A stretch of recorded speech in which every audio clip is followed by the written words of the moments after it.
vai dar mais certo para mim. Bom, gente, bom dia, né? Quase boa tarde, mas como a gente ainda não almoçou oficialmente, bom dia. Então ainda é bom dia. Esse dia é do Potiguar, eu sou potiguar de nascença, adotada pelo Ceará e viajando pelo mundo. Mas para falar de múltiplas linguagens, eu queria começar a nossa conversa. De licença a vocês que eu vou estar olhando aqui para um outro computador, porque ainda não tenho as coisas que eu escrevi aqui no papel, mas a gente tem esse. Mas, assim, nós, desde ontem a gente vem falando de processos que a gente viveu, e a gente viveu um curso que foi, ao mesmo tempo, de aperfeiçoamento e de especialização em educação popular e convivência com o semiárido, lá no Ceará, que teve muita produção de sínteses e de reflexões com linguagens diversas, né? Uma delas foi uma cantiguinha que eu queria começar nossa conversa, que foi a síntese de um grupo como reflexão do aprendizado sobre o cuidado. E ela diz assim: o movimento da poesia é a alegria do conviver. O movimento da poesia, a alegria do bem viver. Vocês podem ir cantando aí essa cantiga, que muita gente já sabe, mas para a gente começar a retomar, fazer essa conversa a partir de tudo que a gente vem conversando desde ontem, já que a maioria das pessoas que está participando dessa conversa agora vem conversando desde ontem, né? Uns conversando mais com a escuta, outros conversando mais com a fala, né? Mas a gente está desde ontem em conversa, em diálogo, espero. Então, assim, a gente pensa que desde ontem a gente discute que a educação popular trouxe como contribuição para o campo da saúde essa perspectiva ao mesmo tempo problematizadora, reflexiva, amorosa, crítica, né? que são base da educação popular e que vêm para que a gente repense, inclusive, os processos de saúde coletiva que muitas vezes terminaram, apesar de uma proposta que apontava para uma perspectiva socializante, que foi o SUS, mas que muitas vezes se estruturou em processos muito verticais, muito, vamos dizer assim, duros, né? Então, a gente também viu desde ontem que a educação popular nos traz, ela tendo a experiência como categoria-chave, como categoria fundante, ela traz a importância desse saber de experiência feito dos sujeitos e sujeitas e dos coletivos, né? E traz uma ideia de amorosidade como princípio de compromisso, de cooperação e de inclusão dos afetos como algo fundante dos processos de aprender, né? Já nos dizia o poeta Ray Lima que a gente, que assim, se tem dado uma primazia muito grande ao cérebro, né? Nos processos de aprender, mas o próprio EdPop SUS nos trouxe como grandes reflexões a ideia de que a gente aprende com o ser inteiro. E é essa aprendizagem com o ser inteiro que faz a diferença, porque, e desde ontem a gente vem dizendo aqui, porque ela nos afeta, né? E quando a gente se afeta, né, aí parece que o Spinoza, e a gente já vem trazendo isso desde ontem, dizem que esse afeto, né, ele, com sua potência de agir, vai se manifestando no ser inteiro, né? No corpo, na mente, e vai trazendo uma ideia de fortalecimento do nosso esforço de existir, se a gente acessa as paixões alegres. aquelas que ativam nossa alegria, né? E aí eu me lembro que o Paulo Freire, ele vai trazer também, em Pedagogia da Autonomia, uma coisa que ele diz, que a alegria, há uma relação entre a alegria necessária à atividade educativa e a esperança, né? E aí esse verbo esperançar, que o Paulo Freire conjuga, e que ele manifesta em um poema que se chama Canção Óbvia, que ele diz assim: não esperarei na pura espera, porque o meu tempo de pura espera é um tempo de espera vã. Trabalharei os campos, minhas mãos ficarão calejadas enquanto esperarei por ti. Então, uma ideia de esperança que não é esperar, uma ideia de esperança que é o agir a partir desse processo de reflexão, ação-reflexão, né? Então, assim, esses afetos, essas paixões alegres que representam a presença da alegria nos processos de aprender, né? Essa ideia da amorosidade, essa ideia de que a gente inclui os saberes de experiência feito desses sujeitos e coletivos, nos remetem, e ainda uma perspectiva que o Freire e que os outros que vêm construindo historicamente a educação popular nos trazem, que é a ideia da criatividade, da nossa potência criativa, né? De que essa nossa potência criativa, ela vai nos impulsionar para que a gente construa exatamente o esperançar, né? Então, assim, conversar sobre múltiplas linguagens, e a partir desse conjunto de princípios e de ideias da educação popular, nos remete a trazer algo que é a arte. E aí, nós principalmente que estamos no campo da saúde, temos tido um olhar muito instrumental para a questão da arte. Mas aqui a gente queria, enquanto caminho de educação popular, trazer uma outra coisa, né? Trazer a arte como esse espaço de produções e de expressões múltiplas, né? A arte como esse espaço que, ao situar a nossa potência transformadora, nos conduz a um diálogo entre o que a gente faz, as racionalidades e a prática concreta, né? Então, assim, aí eu fico... Isso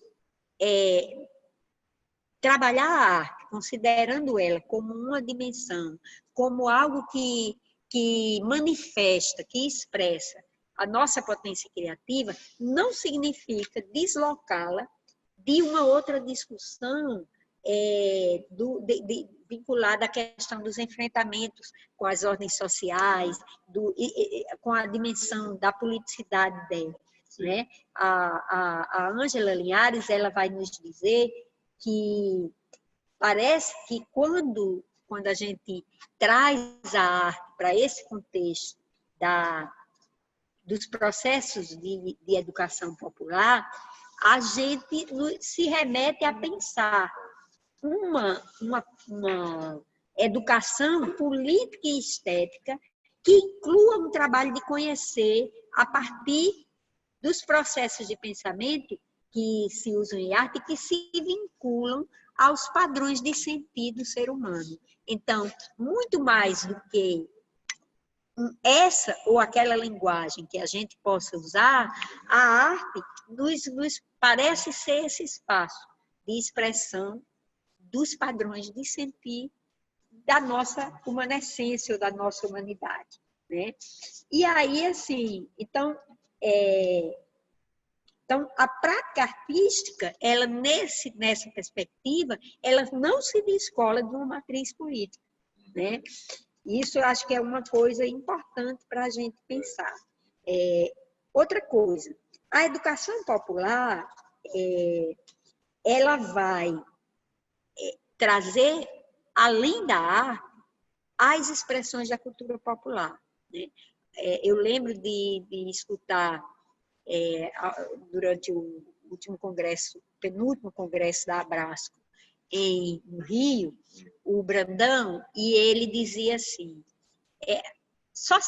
a gente só veio a falar em educação popular muito depois. Onde nasce essa ideia da educação popular que a gente defende hoje? Ela nasce da cultura popular.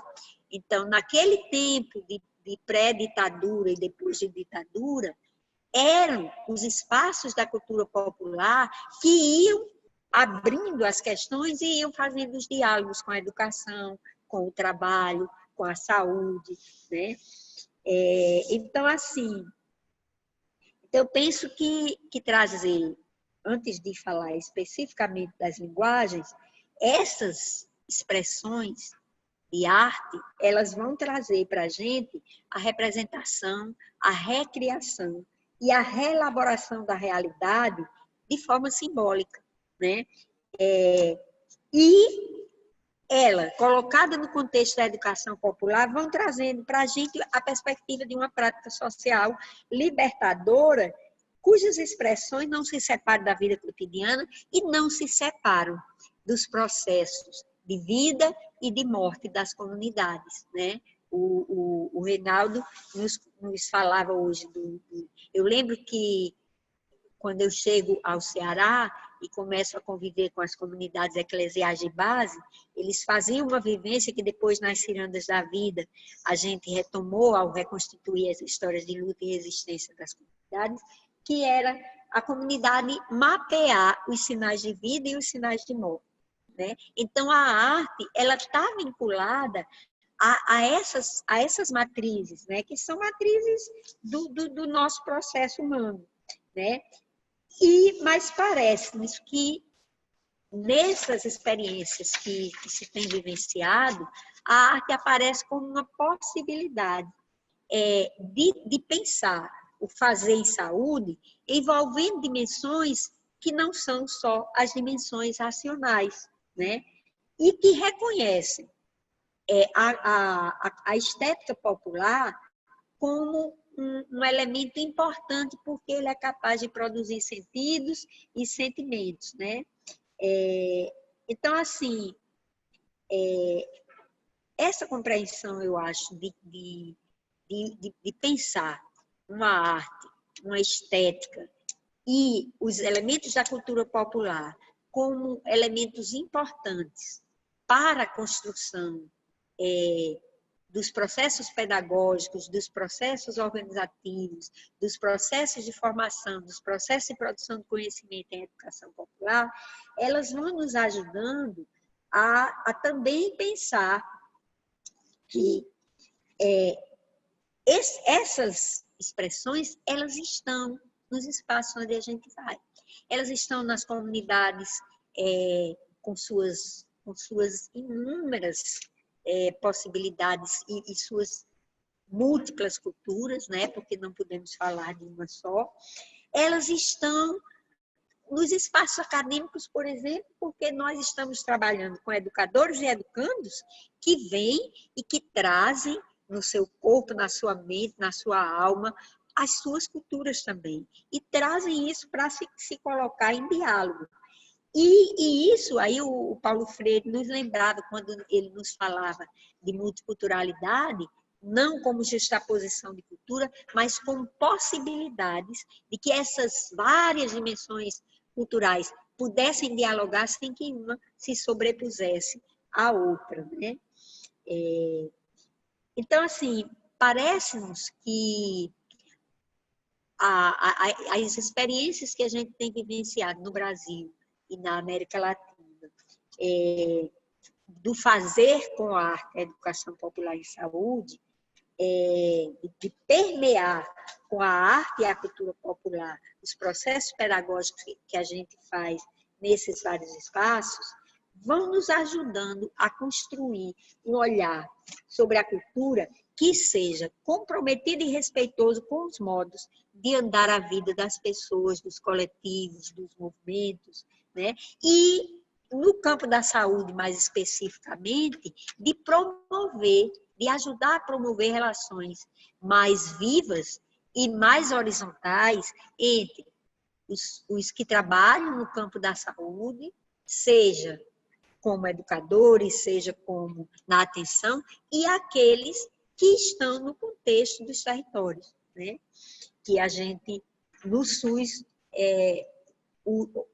criou essa alcunha de usuários, que somos todos nós, né? Que particularmente eu não gosto.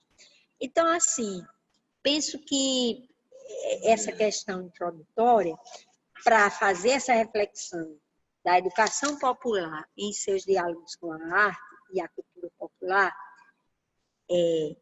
a partir das múltiplas linguagens, né, nos remete a pensar caminhos que ajudem a gente, que nos façam ousar abstrair das práticas cotidianas as questões que vão nos permitir olhar criticamente sobre ela, problematizá-las e construir coletivamente atos de superação. Então, não é arte como adorno, não é arte como enlevo, nem é arte para animar o início dos processos pedagógicos. É arte como caminho que nos ajuda a fazer todo esse processo, né? E aí, eu acho que isso nos leva a trazer uma coisa que já foi tocada no momento anterior, mas muito superficialmente, que é qual é a perspectiva popular. Por exemplo, eu me lembro de que um mestre de reisado de Sobral, aqui no Ceará, que as pessoas fazem os foguedos populares, as práticas tradicionais, sejam os torés indígenas, eles circulam a noite toda. As giras, elas têm um tempo muito grande de duração, ou os xirês, né, se for o candomblé, e esse mestre de reisado veio para Fortaleza e tinha 40 minutos para se apresentar. E aí ele estava lá muito desolado e um companheiro disse assim, mestre, tá tudo bem não? O que é que está faltando? Ele disse, rapaz, é porque me disseram que eu tenho 40 minutos para brincar. A gente é acostumado na comunidade a brincar a noite inteira. Como é que agora a gente vai conseguir brincar em 40 minutos?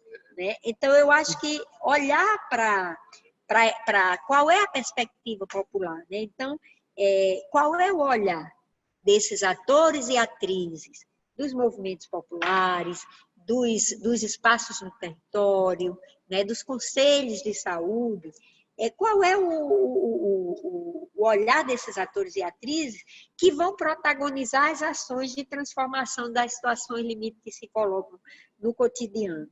Então, eu penso que se a gente coloca essa discussão sobre a arte e sobre a própria educação popular, a partir dessa dimensão da perspectiva popular, a gente tem que pensar que as nossas ações precisam ser tecidas na perspectiva da emancipação de todos esses sujeitos, inclusive nós, né? Elas precisam ser tecidas daquilo que o Paulo Freire falava, do salto entre a consciência ingênua e a consciência crítica, que é como cada um faz esse percurso, e não o que muita gente diz, vai conscientizar alguém, né? Mas também da ideia de que somos inacabados. Então, se vamos conviver com as expressões dos outros sujeitos com quem dialogamos, precisamos perceber, e já falamos muito disso desde ontem, que não sabemos tudo.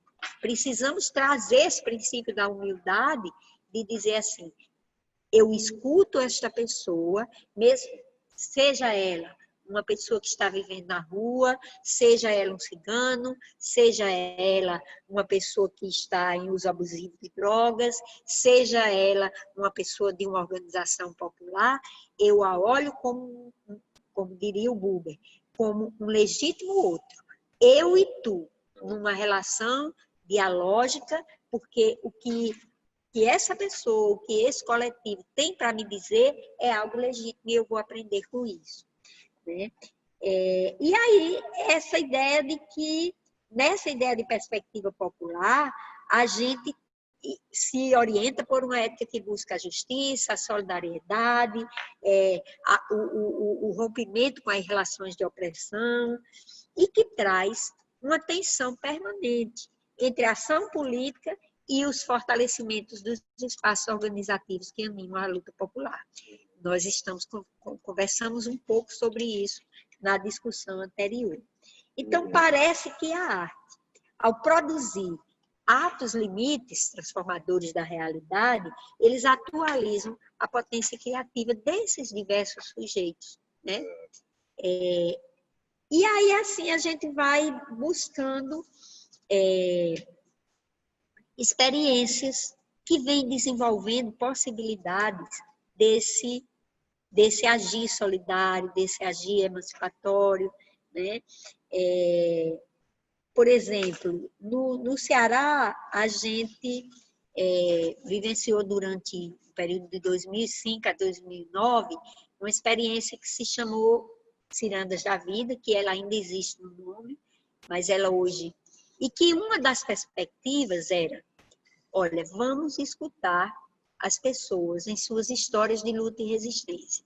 A partir dali, vamos identificar as situações limite e vamos identificar as possibilidades de superação partindo do protagonismo desses sujeitos. E mesmo que aquela experiência não tivesse como perspectiva a arte, ela terminou que a arte aparecia como os espaços de potência criativa. Eu lembro que nós estávamos numa comunidade que ocupou o mangue, e ocupou o mangue destruído pelo mercúrio das salinas, mas agora a Secretaria de Meio Ambiente vinha e dizia que a culpa era das pessoas que ocuparam o mangue que já estava destruído. E elas diziam, nós não queremos a destruição do mangue, nós chegamos aqui e ele já estava destruído, mas nós podemos ser cuidadores do que resta dele. Nós podemos criar tecnologias para recuperar o que ainda existe dele. Então, parecia que naquela experiência, aí como as pessoas falaram disso? Quando elas chegavam e diziam que não queriam sair dali, elas diziam, daqui não saio, daqui ninguém me tira. E aí, elas começaram a construir repentes para dizer assim, já andei por muitos cantos e não tinha onde morar, e por aqui eu vim parar, eu não lembro da letra, mas elas diziam assim, na Barra do Ceará, olhem só o sacrifício que eu tive que passar, já vendi muita coisa, a TV e o celular.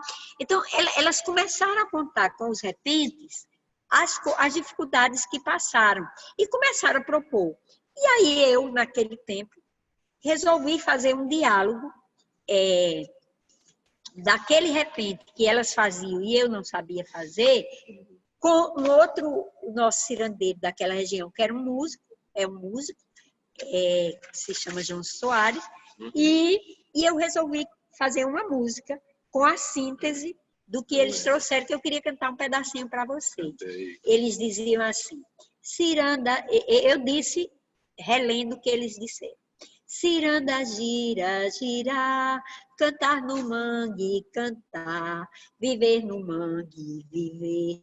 Me meto no mangue para sobreviver, para chegar aqui lutei, ai lutei, mas aqui chegando fiquei, muitos caminhos percorri, mas aqui lugar achei, minha casa eu consegui, o mangue chora e eu também, o mangue adoece e eu também. Quem nos entristece, quem nos enfraquece é o capital.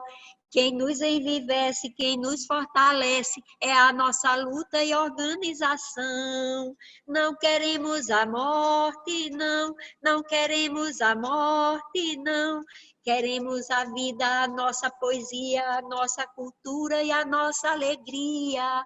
O que precisamos, tecnologia, como construir. Juntinhos faremos o mangue sorrir, o peixe alimento até ao siri, ao desolamento, a um tempo sangrento, chegar de partida e de imposição.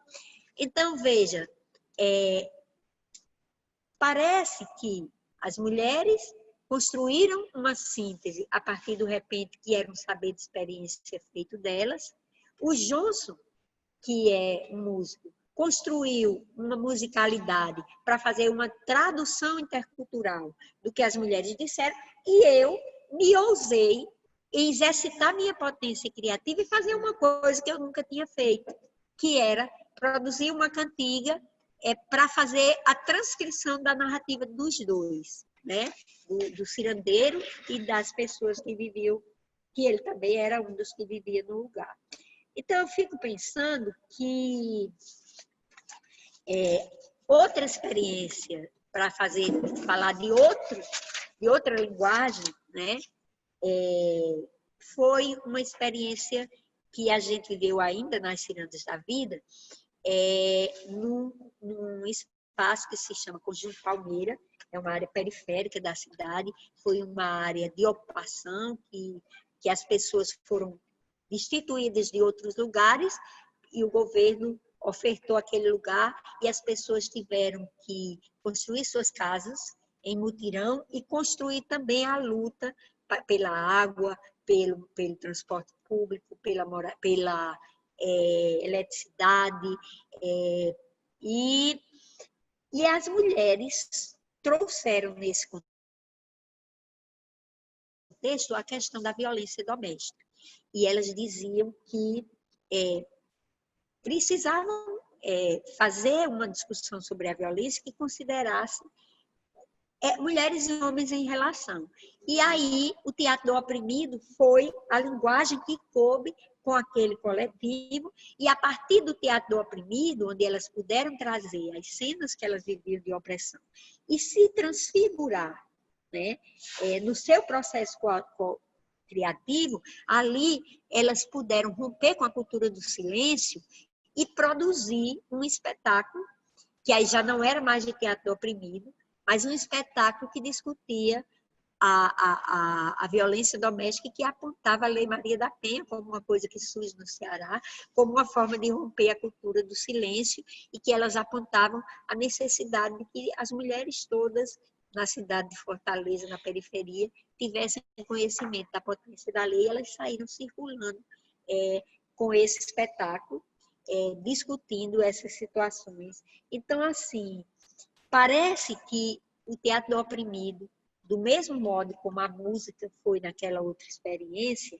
elas foram se colocando como uma ação, primeiro, de superação delas próprias, de poderem olhar, produzir um distanciamento, né? E o Brecht, tanto o teatro do oprimido como a proposta do teatro brechtiano, vai nos trazer essa ideia de que os sujeitos podem, o Paulo Freire também fala disso, de se distanciar desse processo para olhar criticamente para ele, e parecia que o espetáculo ajudava essas mulheres a se distanciar do processo vivido, sair da catarse e agora construir uma ação crítica de superação.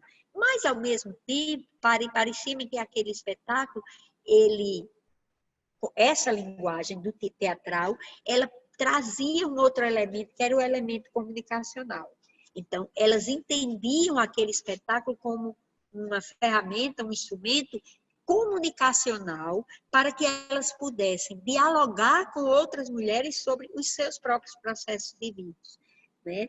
E aí eu queria trazer aqui um autor. Acho importante, às vezes, a gente trazer os autores, porque a gente fala muito do Paulo Freire, né? E tem outros autores que estão em outros campos e que vêm dialogando com a educação popular. Então, um desses autores é um autor latino-americano, que é do campo da comunicação popular, ele se chama Jesus Martim Barbeiro, né? E o Jesus Martim Barbeiro, ele diz que a comunicação, e hoje se falou de interação social aqui, né? Então, ele fala da comunicação como uma ação de interação social.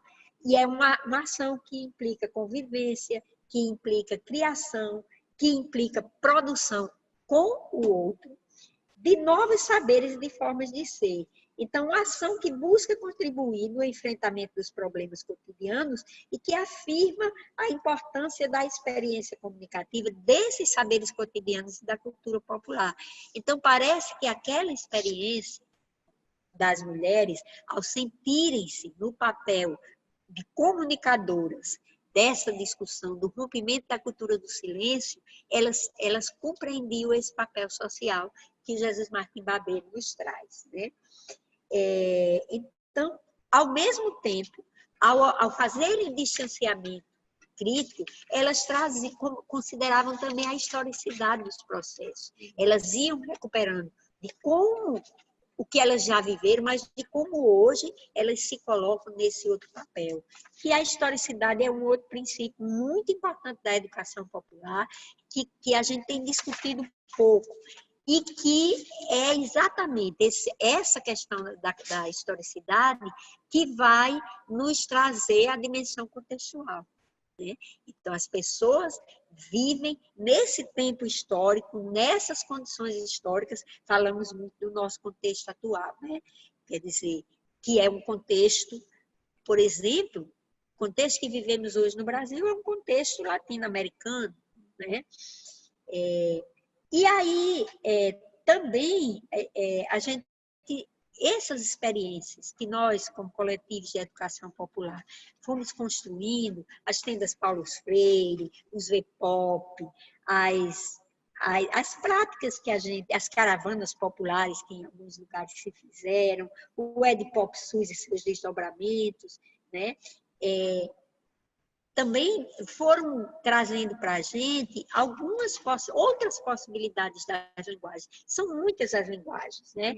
E acho que, assim, o mais importante não é a linguagem, mas é como e por quê e com quem, de que modo a gente coloca essa linguagem. Porque tem muita gente trabalhando teatro de forma prescritiva.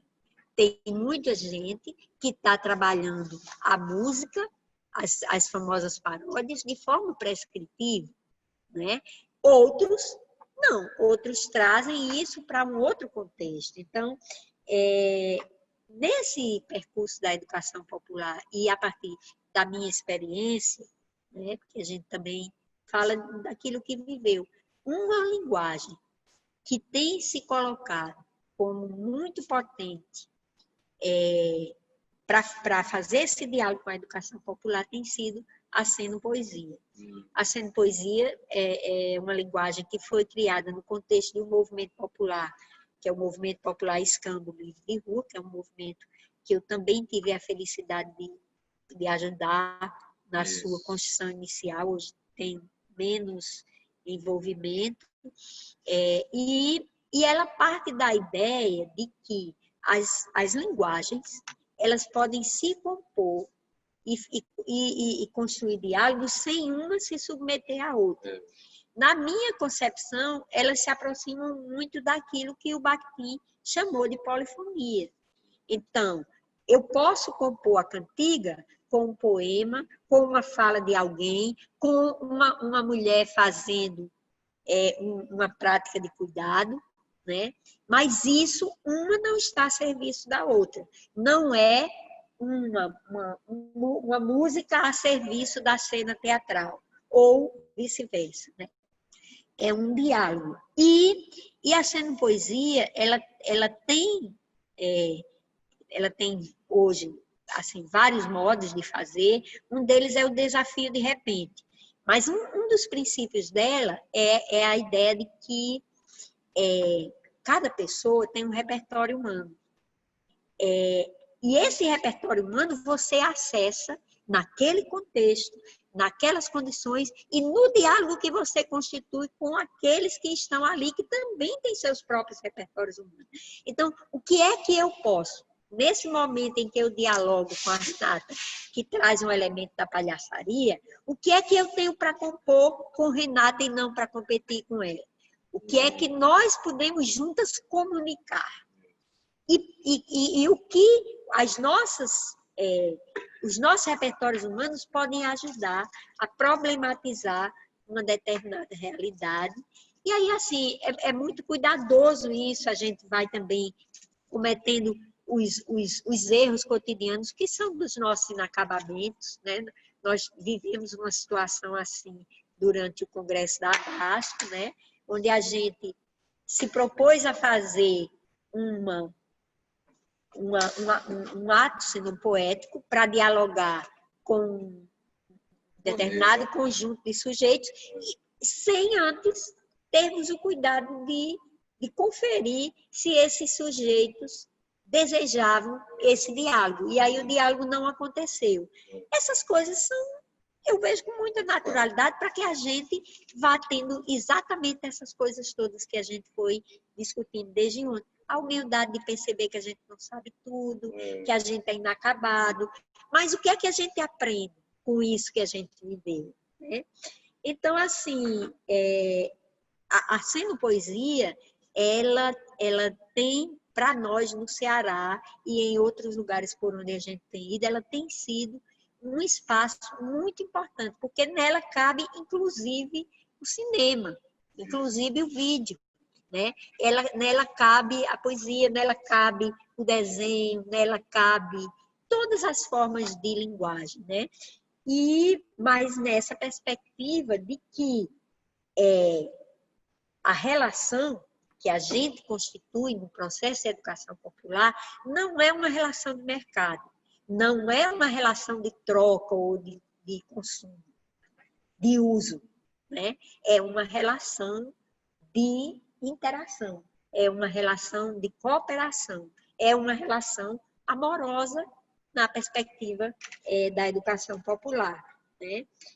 E aí, assim, também eu queria trazer, então, nesse processo da Sendo Poesia, uma coisa que tem sido muito potente é o cuidado se incluir como uma das linguagens que vão compor uma prática de arte.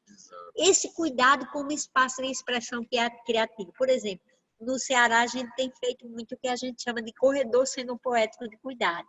O que é um corredor? O corredor de cuidado é uma coisa que surge lá com as mulheres do Conjunto Palmeiras, mas ele era, a princípio, uma prática de massoterapia, de fazer um pouco de massagem, depois ele tinha um princípio. Eu me permito cuidar do outro como gostaria de ser cuidada. E eu me permito ser cuidada. Então, mas aí, quando a gente vem dialogar com a Sendo Poesia, traz o corredor do cuidado para uma construção sendo poética, aí esse cuidado se coloca em diálogo com as cantigas, se coloca em diálogo com os poemas, se coloca em diálogo com uma palavrinha que alguém sopra no nosso ouvido, né? Ele se coloca, e aí ele se coloca numa dimensão que acho que o Reinaldo foi trazendo hoje, daquelas racionalidades ancestrais, que é a dimensão ritualista. Então, o ritual, ele é algo que traz uma racionalidade, que traz uma compreensão. Então, nesse momento, o que eu trago para o cuidado é uma ideia também de arte como cuidado, né? Então, e traz essa perspectiva de que essa ritualidade ela tem uma dimensão que não é uma racionalidade objetiva. Ela é uma racionalidade que traz um conjunto muito mais amplo de conexões com o planeta, com as culturas tradicionais, né? Então, assim, penso que eu falo dessas experiências, mas entendendo que essas experiências estão em movimento, são inacabadas, estão em construção, estão se refazendo todos os dias. Mas eu penso que quando a gente pensa as linguagens da arte, na perspectiva da educação popular, a gente traz um conjunto de elementos. A experiência popular, ela nos fala de uma coisa que é a inteireza. Então, as pessoas estão ali. Quando aquele mestre de reisado diz, a gente brinca, o reisado é para brincar, não é um espetáculo. Elas trazem essa inteireza que inclui espiritualidade, que inclui o enfrentamento das situações cotidianas, que inclui a estética popular, né? Que inclui o conjunto, as dimensões materiais da vida, do enfrentamento das situações limite, né? E aí eu vou fazer aqui algumas perguntinhas para a gente animar a conversa. Aí trago também elas nas linguagens que eu fui aprendendo e ainda sou aprendiz, não sei fazer direito por isso. Se tiver algum expert aí em poesia popular nessas coisas, vocês vão perdoando. Mas aí eu vou fazer a pergunta assim: qual o lugar da arte em suas múltiplas linguagens na educação popular em saúde? Para vocês. É um lugar de encontro do ser com suas múltiplas possibilidades criativas e inventivas? É um lugar de aprender, ensinar, refletir, agir e com e sobre o mundo? Não sei, o que é que vocês acham? Sem respostas ainda, lanço outras perguntas. Como? Trabalhando em territórios onde pulsa vida, como aprender a dialogar, a interagir com os corpos, os desejos e as falas e compreender os não ditos da cultura popular? Como traçar caminhos de luta e compromisso que se orientem por princípios de justiça e equidade? Como construir polifonias necessárias para o esperançar? Como incluir a tal perspectiva popular? Qual o lugar de onde falamos? Quais as lunetas que acessamos para olhar? Como não só elencar problemas, mas ajudar a promover reflexão? Como, com a arte, tecer possibilidades para a nossa emancipação?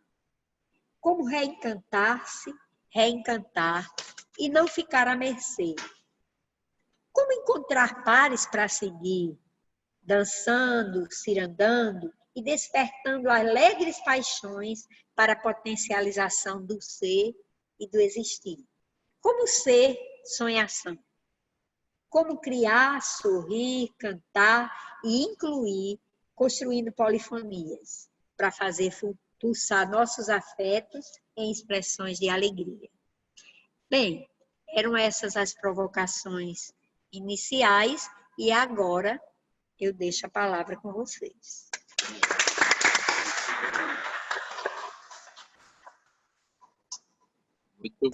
Eu acho que sempre é muito desafiador essas perguntas, né, que a Vera coloca, mas na perspectiva da educação popular, eu acho que sim, a arte, que é uma outra forma da gente poder olhar a vida e interpretar essa vida, né, é uma grande potência. Então, trabalhar com espaços criativos, né, dentro da mais variada perspectiva da arte, por exemplo, a gente tem visto muitos grupos em unidades de saúde trabalhando com artesanato, com coisas desse tipo, que é a cultura local, aonde, por exemplo, as mulheres, né, vão e se trocam seus conhecimentos, o quanto isso potencializa este lugar de saber, essa possibilidade dela se expressar. Então, eu tenho visto muito, especialmente nesses grupos que trabalham com artesanato, eu acho que não só tem de tudo, né? É claro que me parece que aqueles que trabalham com o conhecimento das pessoas, com as potencialidades que as pessoas têm, são talvez um pouco mais desafiadores e mais potentes, porque você valoriza o que a pessoa e a sua sabedoria, né? Alguns trabalham muito com essa coisa de impor determinadas propostas, né? E eu acho que esses, então, pecam um pouco dessa possibilidade. Mas tanto o trabalho com teatro, né? Eu acho que ele também nos ajuda muito a refletir. Não só daí nos grupos populares, mas também quando a gente está em sala de aula, você retomar questões para poder problematizar de forma, vamos dizer assim, mais com outro tempo, né? Então, eu acho que as várias linguagens que a gente pode lançar mão são muito potentes para a gente aprofundar os processos de reflexão. Então, uma das questões que eu anotei aqui é isso, que a potência criativa, na verdade, é uma possibilidade de emancipação. Então, quanto mais você vai construindo a sua liberdade criativa, maior a sua capacidade de emancipação, porque você vai olhando o mundo também por outros olhares, né? Eu acho que isso é fundamental. E só queria reforçar essa ideia que a Vera trouxe da historicidade, o quanto é fundamental para a gente promover a reflexão, para que a gente possa olhar qual foi o nosso caminho. Né? Então, nós somos seres históricos, né? Nós não estamos aqui por assim, simplesmente chegamos, né? Existe toda uma construção histórica, seja cultural, seja pessoal, e retomar essa história, e muitas vezes até em processos da arte, né? Reanima muitas vezes esse próprio lugar das pessoas no seu território e tal. Eu já tive várias experiências de trabalhar com os grupos, fazendo especialmente bastante com dramatização e tal, e o quanto isso realmente faz a diferença para que as pessoas se impliquem mais, né? Para que as pessoas se reconheçam nesse lugar e valorizem esse caminhar, porque muitas vezes nas classes populares esse caminhar não é valorizado, né? Assim, a história, ela não é uma história do povo, ela é uma história da elite. Então, acho que quando a gente resgata a história do povo e as pessoas conseguem ver que construíram trajetórias fundamentais, né, para alcançar melhorias na sua vida, para alcançar melhorias nas suas possibilidades, eu acho isso muito importante. Então, tanto, né, discutir a questão da criatividade como uma potência, mesmo para a saúde, né? Assim, eu atualmente estou trabalhando com um grupo que é um grupo de escrita, e o quanto esse exercício da escrita para as pessoas que às vezes, né, não têm um domínio da linguagem, mas têm uma capacidade criativa. Então, as pessoas, mas não sei escrever. Mas não é que não sabe escrever. Vamos começar, então, né, para que a gente possa trazer, vamos dizer assim, o importante são as ideias que são colocadas no papel. Então, qualquer caminho que a gente vai tomar, vamos dizer assim, que trabalhe também com a potencialidade criativa das pessoas, certamente são caminhos que vão trazer, eu acho que, maiores benefícios, acho que as pessoas saem mais felizes, né? Eu acho que se a gente faz um trabalho onde a gente canta, onde a gente dança, onde a gente tem essa inteireza, né, corpo e mente, eu acho que isso produz uma qualidade de saúde também muito maior. Eu acho que sim, que a educação popular precisa e se nutre desse elemento criativo que eu acho que a arte também nos auxilia. Então, continuando aqui, né, essa rede aqui de reflexão. Quando eu penso na questão da arte, né, normalmente a gente costuma pensar no artista, na artista, e eu fico pensando, será quem é esse artista que é em cada um de nós? Claro que existem pessoas que tiveram oportunidades, né, de expressar essa arte de uma forma mais, vamos dizer, reconhecida, né? Estudaram para, ou são pessoas que empiricamente já fazem essa questão até uma via profissional, né?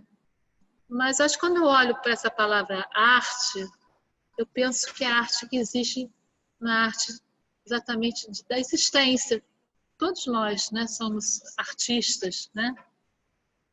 E quanto isso foi sendo, vamos dizer, suprimido nos nossos aparelhos educacionais, né? E eu acho que isso tem muito a ver também com uma forma de colonização, né? A época moderna, né? Da dicotomia entre racionalidade, instrumentais e a subjetividade, que sempre ficou jogada com uma questão menor, né? E aí eu vou falar um pouco do lugar, né? De uma pessoa que aí tem trilhado, né, o campo da saúde, no sentido desde a época de estudante, quanto eu ficava meio, às vezes, inquieta, e fui buscar outras fontes, né, de expressividade, né? Durante minha formação na graduação da medicina, nossa, era bem difícil, assim, essa questão para mim. E eu comecei a frequentar outros lugares, outros espaços, criar outras redes, né? Eu não acho que seja o caminho procurar fora, eu acho que a gente tem que produzir dentro, né? Então, desde então, eu também sempre tive essa questão de gostar de ser da área da educação, é uma paixão, né? Assim, aí eu, enquanto educadora, eu busco sempre assim trazer para a questão da saúde a expressividade, né? E eu acho que essa questão é bem difícil com meus colegas, assim, por exemplo, num curso de medicina, né? E é engraçado, porque você vai perceber que muitas pessoas profissionais de saúde, inclusive a elite, né? Eles têm como lazer, né? Gostarem, né? De admirar obras de arte, não é? Mas parece que isso está sempre atribuído ao outro, né? Atribuído ao outro, não é uma questão internalizada. Então, assim, eu acho que é um desafio que eu acho que não vem só da graduação, ela vem desde lá do início, né? Dos primeiros passos escolares, né? O quanto às vezes existe arte vamos dizer, na educação infantil, mas às vezes também olhar para a arte muito assim, de uma pouca importância instrumental, né? E eu acho que é bem interessante no pensamento da decolonização é que essa coisa mais genuína, né, dos nossos arquétipos, como não tem como você não pensar a conexão, né, com a vida, com os demais seres, se não pensar essa produção criativa, não é? Então é um pouco assim essas coisas que eu estou pensando aqui. Eu também queria Vamos para a Giane. Eu queria complementar uma coisa que, quando a gente também trabalha com essa possibilidade, né, da criação, da expressividade, né, o quanto, quando a gente apresenta isso, por exemplo, no nosso caso, né, Carla, para os alunos, o quanto eles ficam, né, travados, e depois que eles começam a experimentar isso, o quanto traz de felicidade e leveza no aprendizado, né? Então, acho que a questão da expressão, a questão da arte, ela ajuda também a gente entender e estar na vida de uma forma mais leve. E isso é produção de saúde também, né?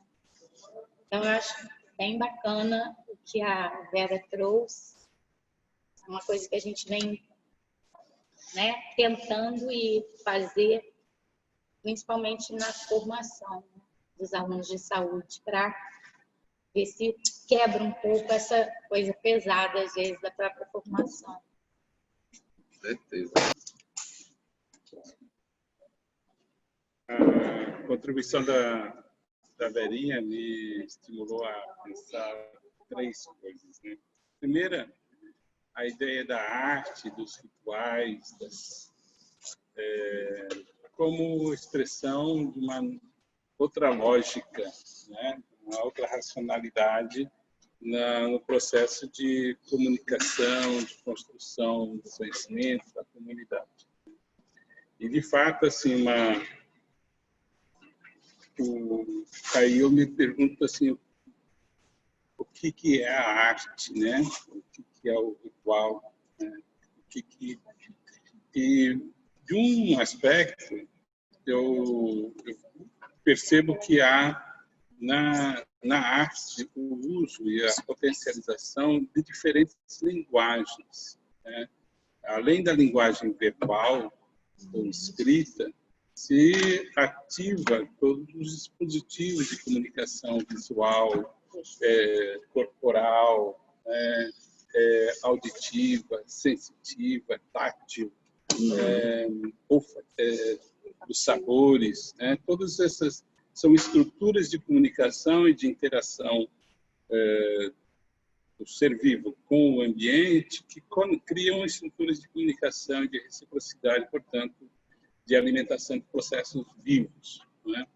Então, nesse sentido, o que a gente chama de arte ou de rituais ou de cerimônias que utilizam diferentes linguagens são processos de conhecimento no sentido de construção de comunidade, né? De construção de relação profunda, íntima e entre diferentes sujeitos, mas também com todo o seu ambiente e seu contexto. Então, nesse sentido, são formas de conhecimento muito mais complexas e, portanto, mais densas, mais eficazes e mais produtivas do ponto de vista de formação, de educação, né? E aí me lembra também um pouco o próprio conceito moderno, né? Que vem da redução, como faziam a redução dos indígenas em espaços cercados para que assimilassem toda a estrutura da cultura moderna europeia, né? E fossem elevados ao nível de civilização, quando na realidade a modernidade ela traz uma racionalidade que é redutiva, ela reduz o processo de conhecimento a determinados dispositivos de comunicação, por exemplo, escrita, né? Da comunicação verbal, né? E, de certa forma, exclui ou diminui toda a potência das outras estruturas de dispositivos de comunicação e de interação, que são o próprio sabor, né? A própria o olfato, o cheiro, a comunicação verbal, tátil, né? Corporal, no sentido amplo e articulação entre todas as comunicações. E é exatamente o uso desses diferentes dispositivos comunicacionais articulados que permitem a reciprocidade. Por exemplo, no momento que alguém está falando, aparentemente ele está transmitindo o seu pensamento aos outros numa direção, quando na realidade, associando a comunicação visual corporal, ao mesmo tempo que um está comunicando, está transmitindo, ele está recebendo um montão de informações que o alimentam na sua construção discursiva. Portanto, o uso de diferentes linguagens de uma maneira articulada, ela permite uma dialogicidade, mesmo num contexto que aparentemente uma linguagem está sendo a articuladora de todas as outras, né? A outra ideia que eu penso assim, o que é a criatividade, o que é a poiesis ou a autopoiesis, processo criativo, como é que se dá o processo criativo? Aí me lembro de um projeto de tese da Cíntia Farina, de muitos anos atrás que eu li. Ela perguntava, justamente a pergunta dela era como criar processos criativos no ambiente educacional, como educar para a criatividade. E lembro de uma das referências que ela trazia, era do próprio Nietzsche, né? Nietzsche diz que a gente, cada pessoa cria um campo de subjetividade que o sustenta na sua forma de vida e de relação com o ambiente. Quando esse campo de subjetividade entra em crise, entra em colapso, né? É uma experiência trágica, né? Em que todo o campo de sustentação da sua subjetividade entra em crise, é o momento em que, para viver ou reviver, você tem que recriar as estruturas de conexão com o seu campo de relação. E é aí que se dá a criatividade. Portanto, a experiência trágica é uma experiência que proporciona a criatividade, a recriação a reconstituição da identidade das relações e das conexões com o seu ambiente. E se a gente for perceber os momentos e os processos e as pessoas que viveram, que foram criativas, viveram momentos profundamente trágicos e foram justamente os momentos mais trágicos em que se criaram as obras mais importantes, mais relevantes. O próprio Marx escreveu O Capital numa situação extremamente trágica no contexto de saúde pessoal, de família, de ambiente em que ele estava vivendo. Mesmo assim, nessa situação, não mesmo assim, justamente numa situação trágica, é que emerge a possibilidade da criação, né, da poética, da autopoética. Portanto, criar um processo educativo é criar um contexto em que torna possível as pessoas entrarem em crise, né? Ou viverem esse momento de limpeza, de reconstituição do seu próprio campo de subjetividade e recriar, né? E expressar isso em diferentes formas, linguagens, processos ou obras, né? Tanto no campo da política, quanto das artes, da educação. Queria só fazer um comentário que, por exemplo, essa colocação que a Vera trouxe do mangue é um pouco isso, né? Quer dizer, quando você se dá conta tudo que está acontecendo, a causalidade, quer dizer, quando você reflete sobre isso, isso se instala a crise, né? E ao se instalar a crise, então, bom, faz um processo criativo e a partir desse processo criativo se desencadeiam as lutas e tal, né? Então, bem interessante aí a gente relacionar já com essa...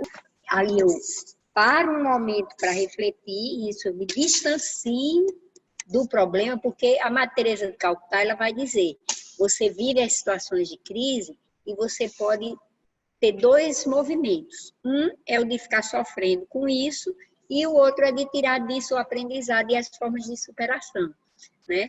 Então, o Brecht dizia isso, o distanciamento lhe permite as possibilidades de criar, de recriar a realidade, né? Na experiência das cirandas, parecia que quando as pessoas expressavam com arte aqueles seus desafios, eu até chamei isso de transposição metafórica. Elas pareciam que, metaforicamente, elas estavam transpondo o real dado e compondo, construindo ali, em ato, uma outra realidade que era o começo, segundo a física quântica, o começo de reconstruir essa realidade com outros padrões, né? Na arte como expressão de cultura, né? Como expressão de cultura bem diversa e do que a gente entende como arte também, né?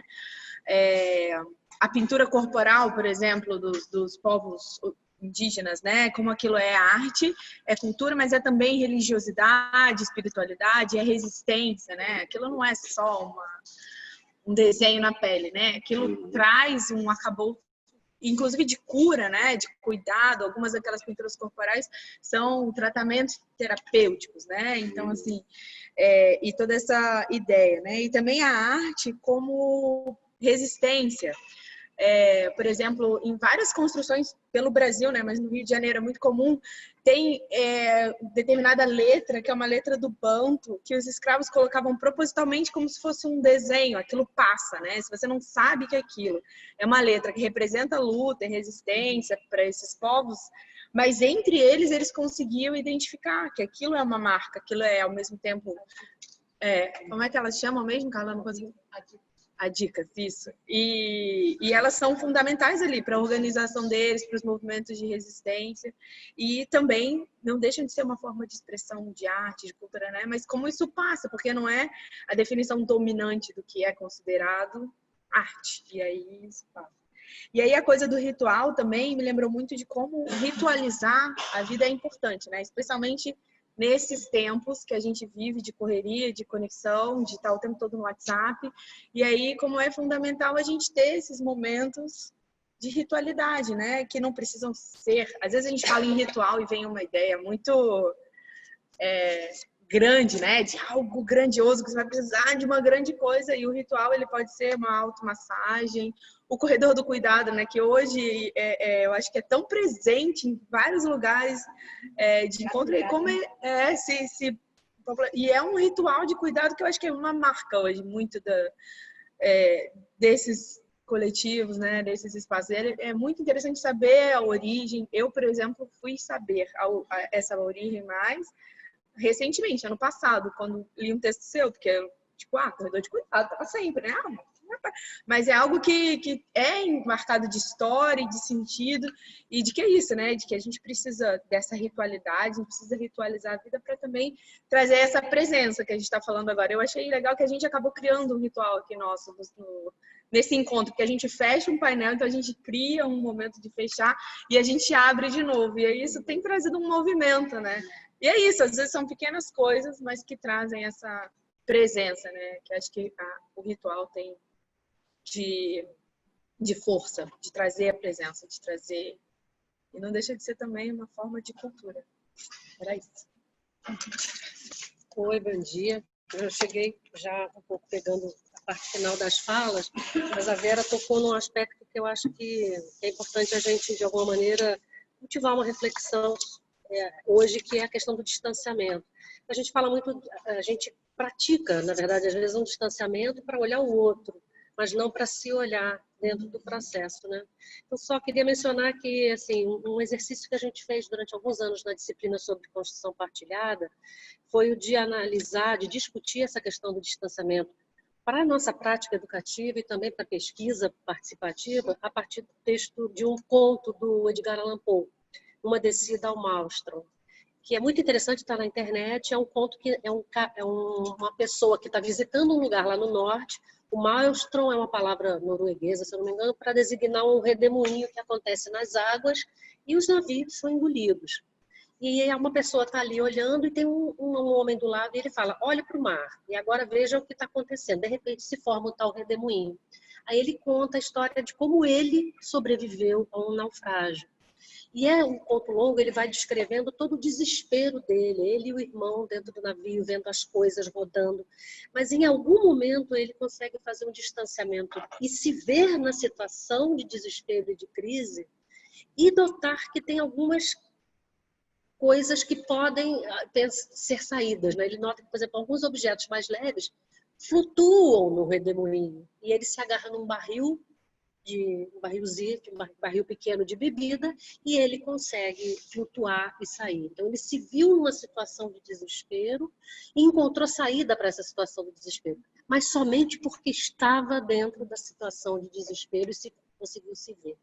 Eu acho que hoje nós vivemos, podemos usar essa mesma metáfora, uma situação de desespero, muitas vezes de desespero no nosso dia a dia, por conta de um rasgado do tecido social que nós vivemos muito grande, né, das relações. Eu acho que esse tipo de arte, que aí é uma arte da literária, né, nos ajuda a pensar também como é que nós podemos nos distanciar, nos olhar nesse processo, o que é que estamos fazendo, ter presença, como lembrou a Luana. Obrigada. Eu só queria colocar duas coisinhas que eu esqueci de colocar, que uma coisa é essa dimensão assim, por exemplo, que a comunicação que a gente discute no processo de educação popular, ela é uma comunicação que é pautada no que a gente tem de desafios cotidianos, né? Então, por exemplo, lá no Ceará, os índios cariris, eles eram, me parece, a única etnia que não falava tupi. Para eles se comunicarem com as outras etnias, eles aprenderam a desenvolver rituais, contar histórias com o corpo. Hoje tem um grupo lá no Cariri, que ainda existe, que são descendentes diretos, os índios Cariri, que se chama Irmãos Aniceto. E eles continuam contando histórias com o corpo, né? Vocês imaginem velhinhos de 60, 70 anos que dançam com facas, que contam histórias sobre como tirar um enxame de marimbondo sem ser picado, né? Então, assim, acho que é essa dimensão da comunicação como algo que é para enfrentar os desafios cotidianos. Uma outra coisa que é esse diálogo das linguagens da arte com a ciência e com a própria cura, né? Nise da Silveira vivenciou isso, né? Nise volta, depois de passar anos presa, ela volta e é chamada como psiquiatra no Rio de Janeiro, dentro de um hospital psiquiátrico, a acionar o botão do eletrochoque e a encaminhar as pessoas para a lobotomia, e ela se nega. E ela encontra na possibilidade das pessoas expressarem com a pintura o seu inconsciente e encontrarem com os animais, por exemplo, a construção de elos afetivos quando não era possível construir isso com os humanos, né? Hoje, o Vitor por Deus, com base nas ideias da Nise, nas ideias do Jung, nas ideias do Spinoza e no diálogo com as ideias freirianas, ele vai para a rua e vai construindo, a partir principalmente dos arquétipos dos personagens criados por Shakespeare, né? Recriar aquelas histórias a partir do universo das pessoas, né? E a gente tem visto coisas maravilhosas de como as pessoas conseguem trabalhar as suas crises de sofrimento psíquico para construir outras possibilidades de processo com a sociedade. E aí, eu fiquei pensando que a gente tem muita coisa para discutir sobre isso. A gente precisa fazer muitas reflexões sobre isso, porque isso ainda é uma coisa muito pouco estudada na nossa realidade da educação popular em saúde. E aí, só para fechar mesmo aqui a minha conversa com vocês, tem uma cantiguinha, às vezes eu me coloco aí na conexão com os elementos da natureza, e esse final de ano, lá na Praia de Barreza, em Capuí, no Ceará, me veio uma cantiguinha que eu queria dizer para cantar para vocês, para a gente fechar essa roda de múltiplas linguagens. Como a gente está assim virtualmente, a gente termina tendo que apelar muito para a linguagem verbal, né? Senão a gente ia dançar, né? Senão a gente ia dançar ciranda ou outra coisa, o toré, mas diz assim: canto amor, seguindo a utopia, teia de sonhações e de alegria. Canto a ternura e a revolução, seguindo trilhas de emancipação. Hoje eu quero cantar. Que cantemos e dancemos. Aê, muito bom. Muito bom.